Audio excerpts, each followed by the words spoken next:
So the LS40 is right here. Today LS40. Okay. So we have LS4D and there's also LS4.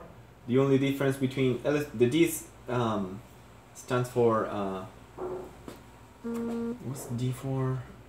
Define. Define media. So define means that we know everything that goes into the media. Mm-hmm. LS4, it's not defined, so we add a little bit of yeast extract. So yeast extract is very complex. It has protein, it has sugars, it has lipids, it has a little bunch of stuff that we don't know what it goes. Mm-hmm. Like we know it's yeast extract, but we don't know exactly the components of that yeast extract. Okay. So now we're gonna do LS40, so it's without the yeast extract. All the ingredients for that are in the fridge right here. You probably saw that when you call. These ones right here. And the reason we keep it at 4 degrees, this is mainly salts, dissolved in water. But sometimes something grows in this stuff, so we want to. Oh, so you keep it cold. Okay.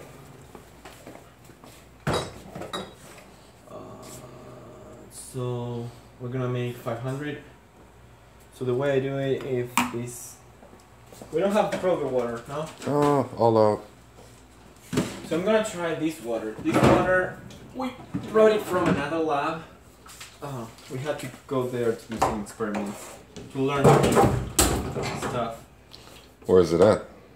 Columbia, Missouri. Okay, not far.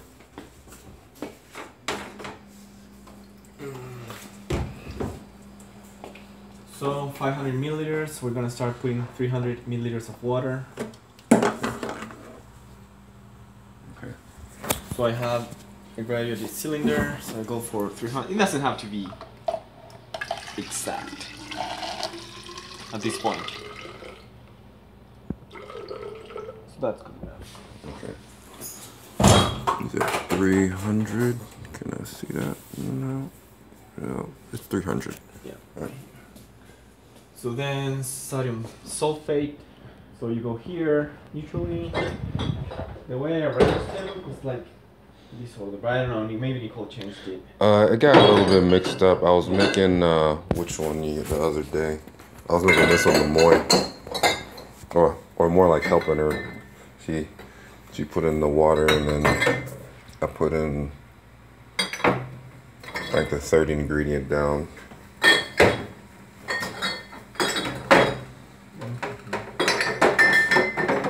So Nicole, you know what happened to the trace minerals for the LS4D? The what? The trace minerals?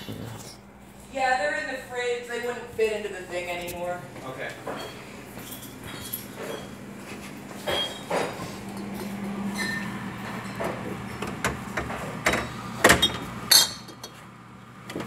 Should be on the main rack. Right about there.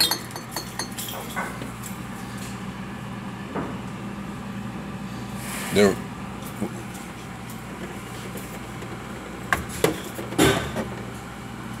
Which one were you pointing at, Nicole?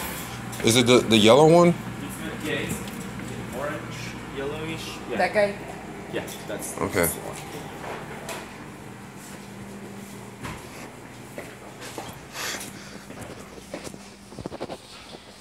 So sodium sulfate, 50 milliliters. So this is sodium sulfate, 0.5 molar. So for 50 milliliters, I use 25 milliliter pipette, and I just pipette twice.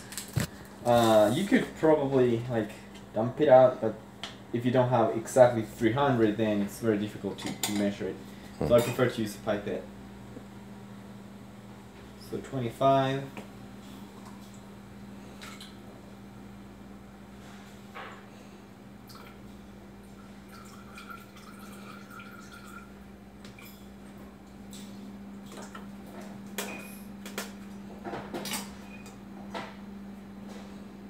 Another 25.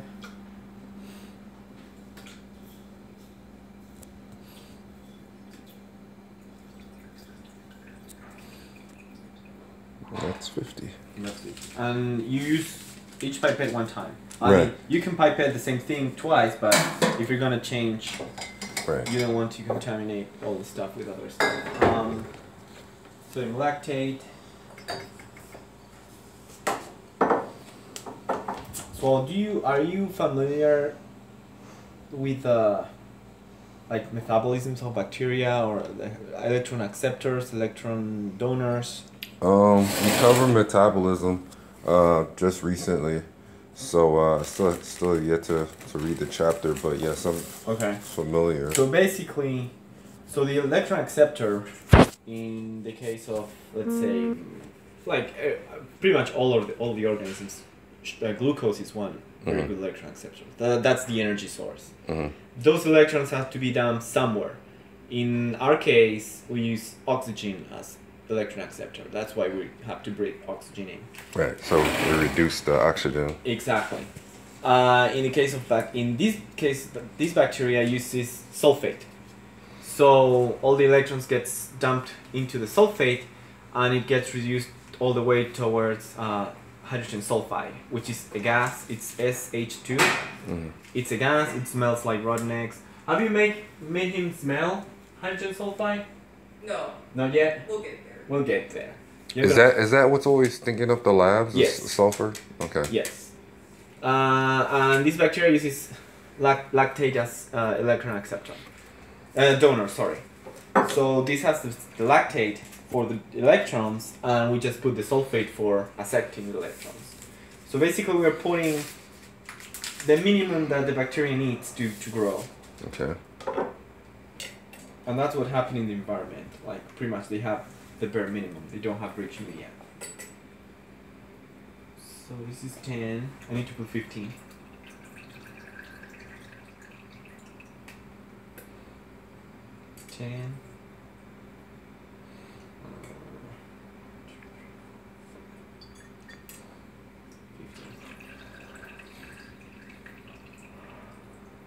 I didn't see what happened with the moy because the lab prep, they were too busy.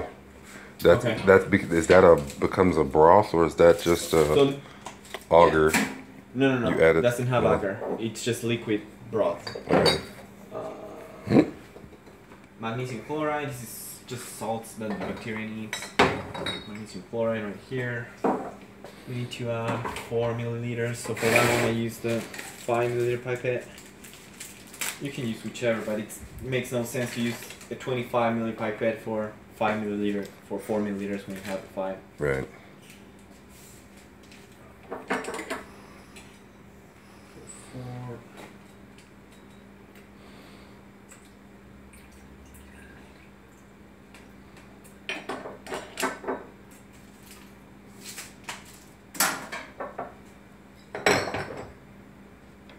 Ammonium chloride.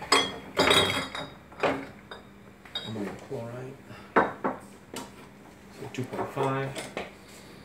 Again, 5 milliliter pipette.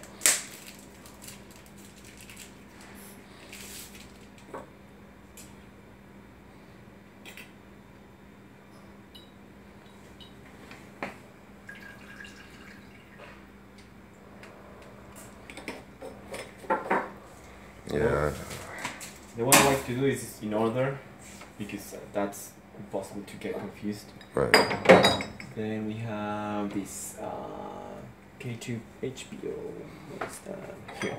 Potassium phosphate, the basic. That's what that is. Is that what it is? Yeah. 1.1. 1.1 is more tricky. I bet. So it would be like here and one notch. Yeah.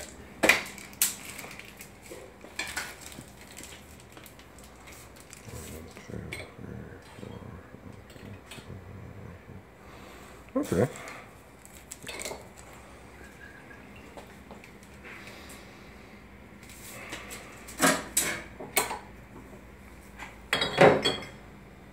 Calcium chloride.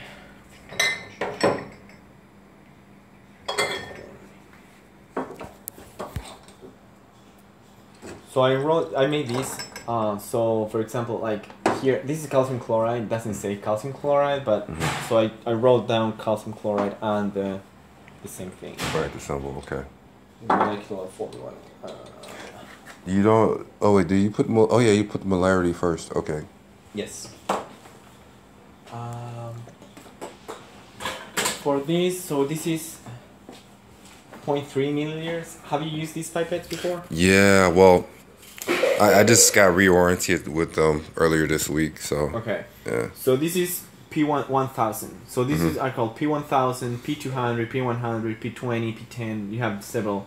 The number stands for the amount of microliters, the maximum microliters that you can pipette with this. So 1000 microliters is 1 milliliter. So 0.3 would be 0.3 here, right? So 0.3, that's 0.3 milliliters. Then we have the pipette piece here.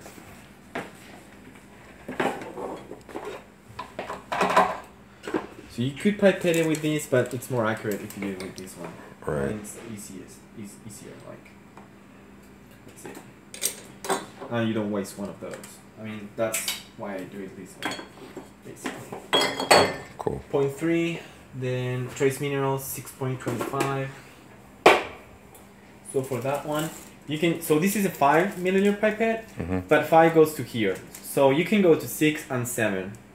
So if you need to pipette 6.25, you can use this one. So it would be 5 here, 6 would be right here, 6.5 would be right up to here. So it would be between here and here, like in the middle, right there. But let me guess, you're gonna micro pipette the 0.25. You could do that. You could pipette 6 and then 0.25 with this, but you're just gonna use it's more practical to do it with this.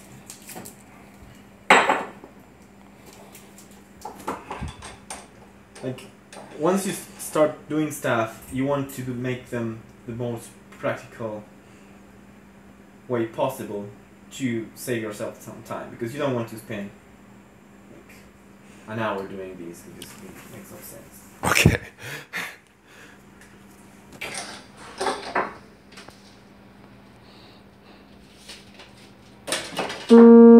So trace minerals, pipes is a type of buffer.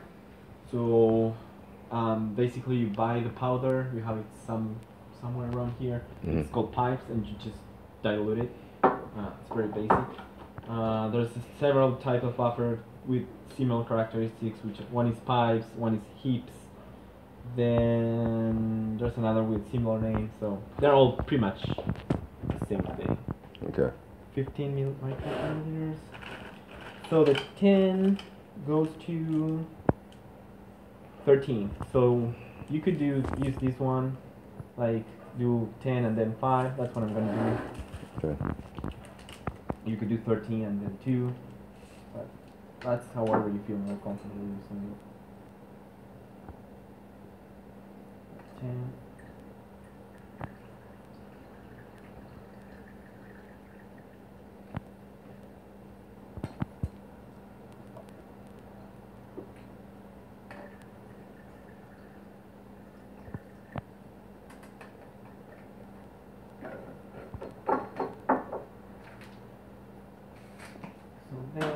What I do is then I put resazurin. Resazurin is dye, and it's an indicator dye. So basically, this detects oxygen in the media.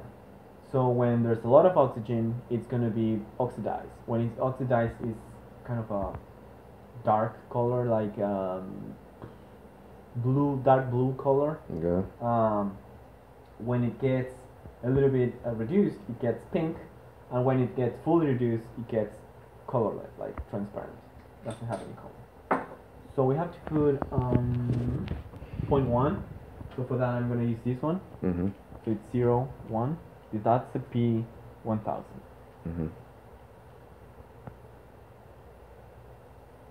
And this is how I do it. So I started making the media right here, right?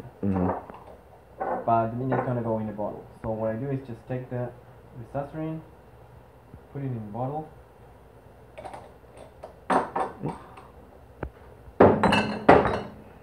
You can put it here as well. I mean, this is how I did it.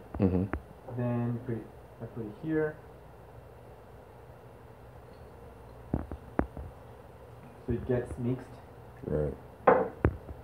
And now we need to measure the pH. I don't know if Nicole showed you how to use this pH meter. Yeah. We're gonna go over it one more time. So you need to get. There's people that doesn't calibrate their pH meters. I calibrate it every time I'm gonna use it.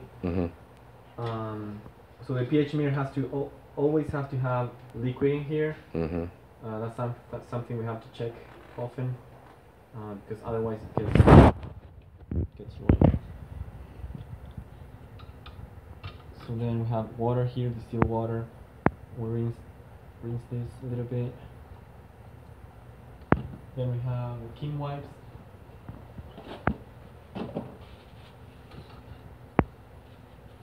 So we don't dry it all the way. We just remove the excess water.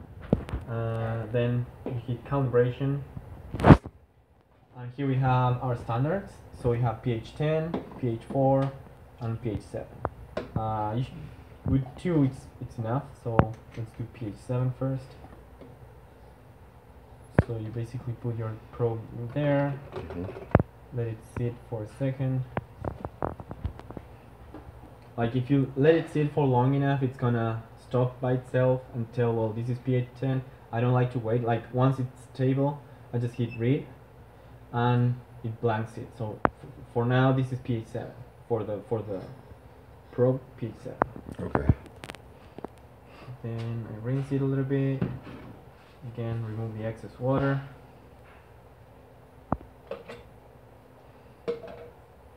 I'm gonna do pH 10.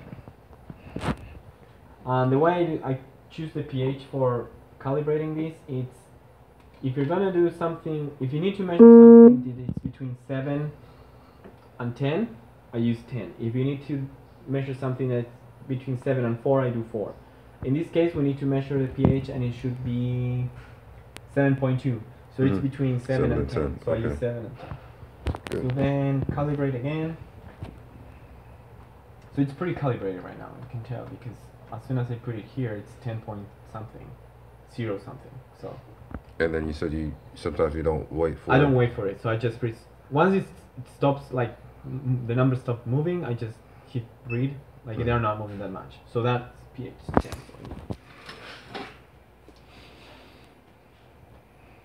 Rinse it out.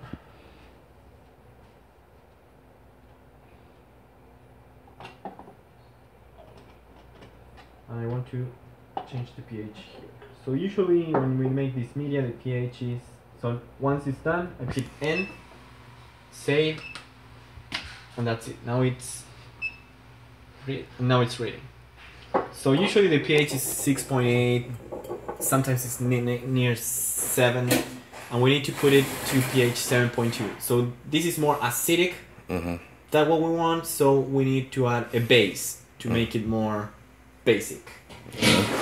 The base we have sodium hydroxide. We used to have another one, but we don't have it anymore. Oh, here, potassium hydroxide. That's pretty much empty.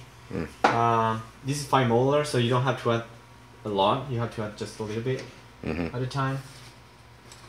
So we take one of these glass pipettes. Try not to stab us. Great.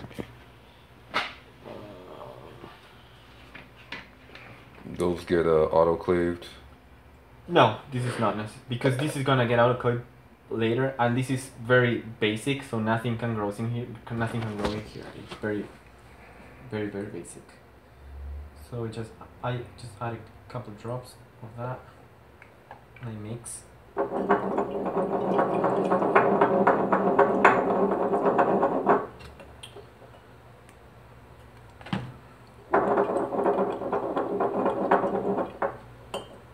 So 6.8, a little bit more.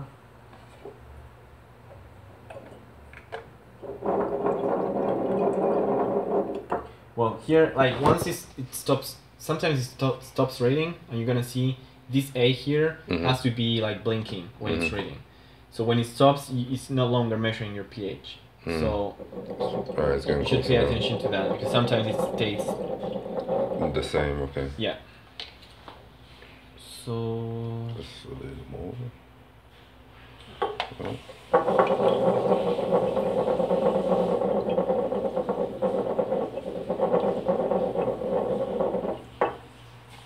just a couple drops.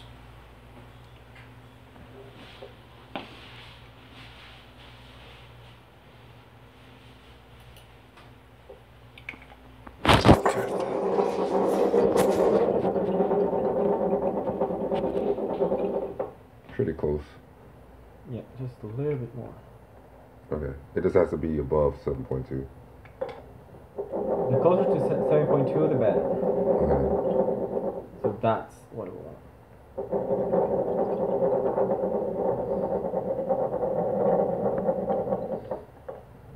That is very, very decent. Yeah. So once that's done, I just put it here. These. The glass pipette, you just put that back in there?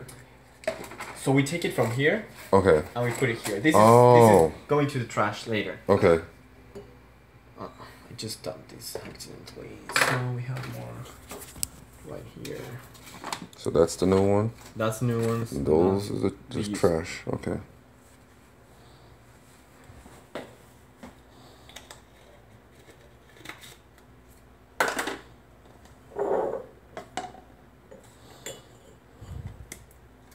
I'm guessing my job will be to make sure those things stay filled, the buffers and whatever. Yeah, like, I mean, this. Let me show you. Let me put this before.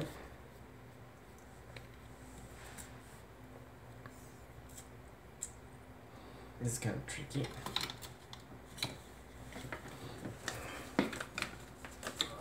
Let's. So this, they don't. It's just for putting the probes so they don't actually like run out. Like, Right. This is from 2007. Right. I think someone. This is probably not that old. I think I changed this. I didn't change the date. This buffer, on the other hand, yes. Like this one, for example, we don't have anymore. We still have this one with 5 molar. This can go a long way because you have to add so little to the media. Right. But yeah, you have to keep an eye on this. It's not hard to make this, and it doesn't take much. So if we need it right away, we can just make it at that moment. It's not something that needs preparation, and you are working on something, then you find out you don't have it, and then so you cannot keep going. You just can do it in 5 minutes. Okay, so we need to finish this. So right now we are at this point. Check pH and adjust to 7.2. We did that. So what I do is put it back in the cylinder.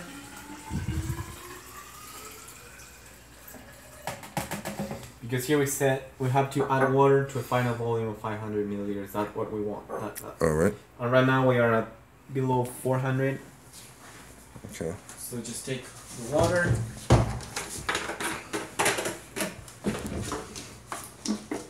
And fill it to 500. There you go.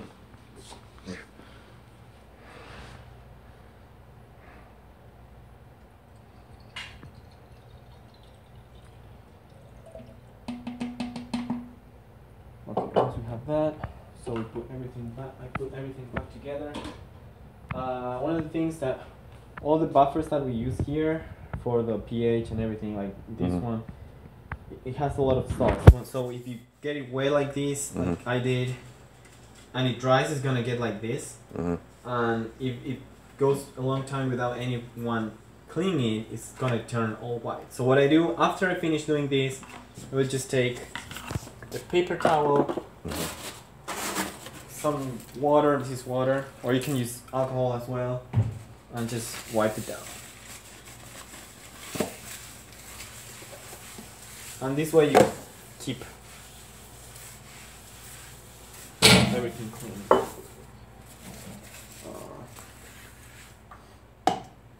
you can dump this down the drain, or I just leave it here and just evaporates. It doesn't matter. It's water with salts. It's nothing. Okay. So here we have our media. Here. All the lids for the bottles. I know Nicole will probably show you. Okay. Here.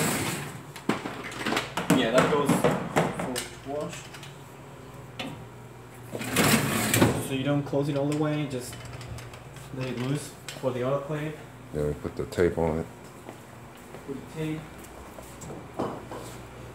So since this media is very, not complex, but we have problems with the media and the water source is very important, we try to keep track of what water we put in. So if it doesn't work, and let's say I try to grow something tomorrow in this media and it doesn't work, I know that it could be the water.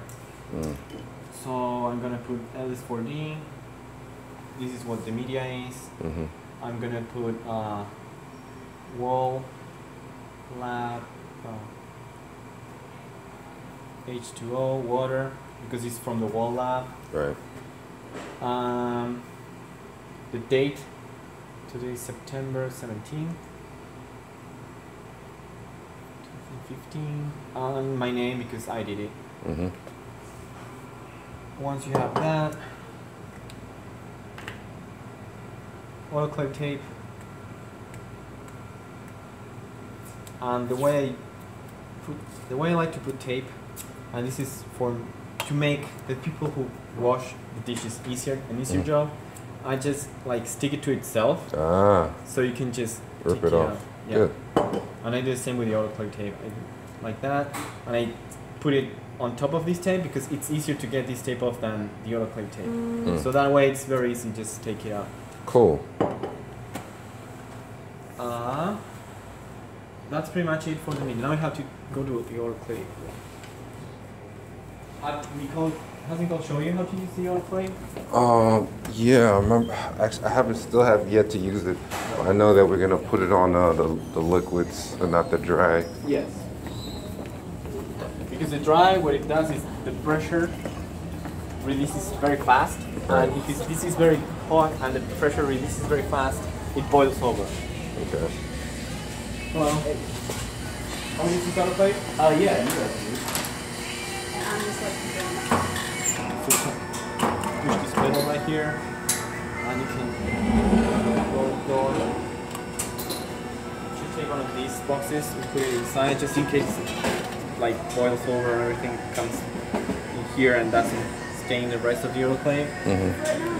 Then carefully you leave the lid. You can, if you go too strong with these, like it has a lot of momentum and it's gonna like, slam. Yeah. Carefully. Where are the programs? Here are the programs. So we want liquids for 30 minutes. So that's 3. Press 3. Liquids, 30 minutes, start. well, no, I mean like you can't just go out and ask someone to do it. Okay. Gonna print out something, and now just leave it. Okay. All right, cool.